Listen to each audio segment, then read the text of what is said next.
Welcome to Lethal Company, a horror game in which you and up to 3 other people sneak through a facility and try to scrap together as many items as you can before dangerous monsters find and kill you. With only 4 players, you'd think having more would make it way harder to lose, right? I hate this one. This is the worst one. Oh, did someone f***ing die? Oh my god, bro. Well, sometimes it does. Wait, did everyone live? Did everyone live? Yep. Oh my gosh. Good work, gentlemen. When has that ever happened? And sometimes it doesn't. No! And there are some pretty stark contrasts to what makes a run successful Oh, that was a clean one. versus unsuccessful. No. With that, let's dive right into the video, where we'll be playing some funny moments and highlighting what parts of having more people make the game easier and what parts make it harder.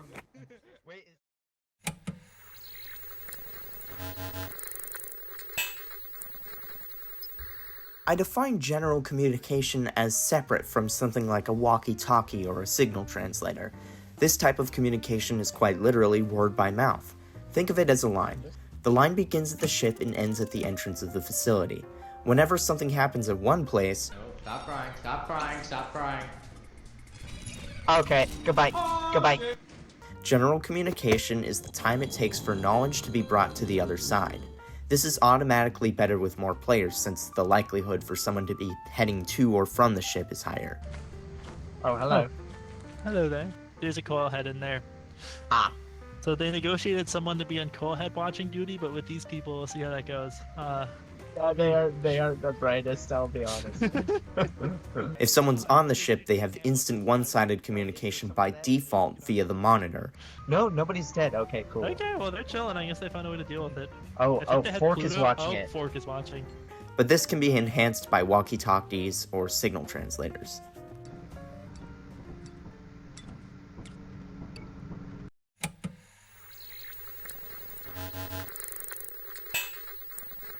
Radio communication can be seen as a subgenre of general communication, but here I'll just classify it as its own thing.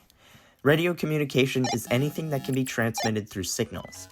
The most common example is walkie-talkies and then signal translators, but the ship operator can also open and close doors to try and signal things like danger or loot opportunities, or even use the signal booster to communicate in flashes. Those are some more extreme examples, but I'll include it anyways just to mention it. The main issue with radio communication, and why I grouped it into the negative category, is while walkie-talkies provide easy access to reliable communication, with a group of more than 6 players, especially in our run which consisted of 9 players at peak activity, it's really easy to clog the channels with chatter. Okay. I'm dead. Oh. Similarly, what my group usually does with the signal translator is start our message with the first letter of the username we're addressing, since the signal goes out to everyone. So if I wanted to send Freddy Fazballs a warning about a Bracken, I'd send them a message along the lines of F Brack. While this isn't specifically as big of an issue, there are multiple people in our group with the same first letter. In this case, the signal could also be addressed to Fork. We also have Chess King 151, Colby LK, and Coolness Robo, all the same starting letter, which makes it difficult to address signals.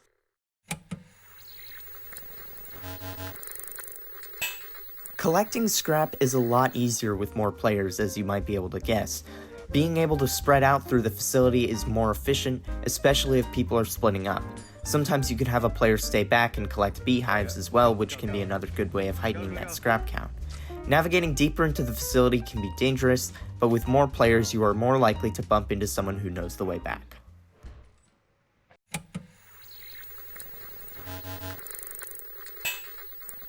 With a higher player count, it's a lot harder to keep everyone from dying. That means recovering bodies will also be harder. Could be. No! Wait, is he getting carried away? Oh. Losing money from dead players can really inhibit you from progressing in the long run, especially if your goal is to eventually go to a more expensive moon like Rend or Titan. This issue is easily resolved, however, by getting a teleporter. That way, if anyone dies, as long as there's someone at the ship, you'll almost never lose money. Unless, of course, if they were devoured by a monster. GG's, chat. Both.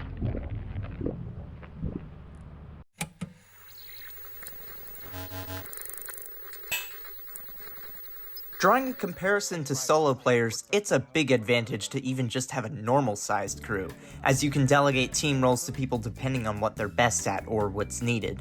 Solo players have to rely on themselves for everything, often leaving the facility early, and having to figure out transportation, efficiency, and interior navigation on their own.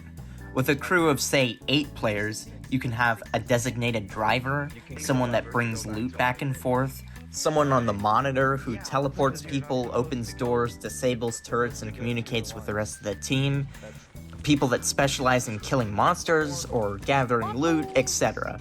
Your group's range and efficiency is wildly increased, to the point where if anyone is at least somewhat familiar with the game, reaching high quotas will be no issue. Oh, it's so An good. A.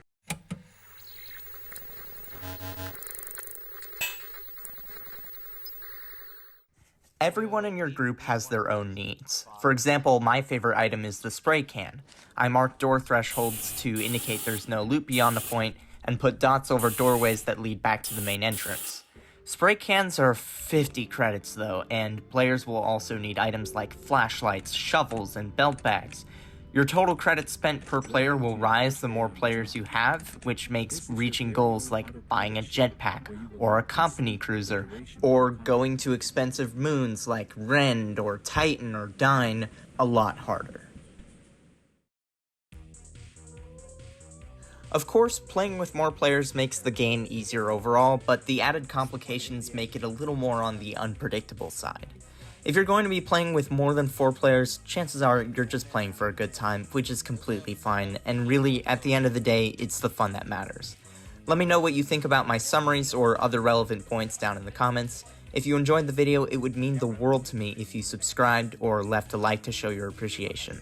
This video took a lot of time and effort to make. Anyways, I have a quick blooper reel for you. I'm not going to narrate anymore, so enjoy, and hopefully I'll see you later. Bro, say 2-1 in Spanish. Dos uno. Dos uno. Dos uno! Dos uno. Dos uno! Dos uno! What part of this simple rules are you not understanding? This is part of the company policy. Touching butts is a part of the company Yeah, it's like policy. Blizzard. Put the hive down. This is for my quota! Put the Here you go. hive just go. down. This is for my quota! No way that kills you. Yeah, for sure. No way that f***ing kills you.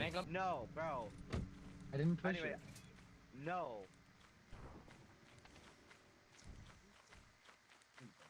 Oh my god. How did that happen? You're welcome. We're at the facility. Yeah, Well, get out. somebody Look where we are. fell into the pit during that. Skibbity, skibbity, yeah. Skibbity around the clock. Reason skibbity. The brain rot is coming for me. It's doing what for you?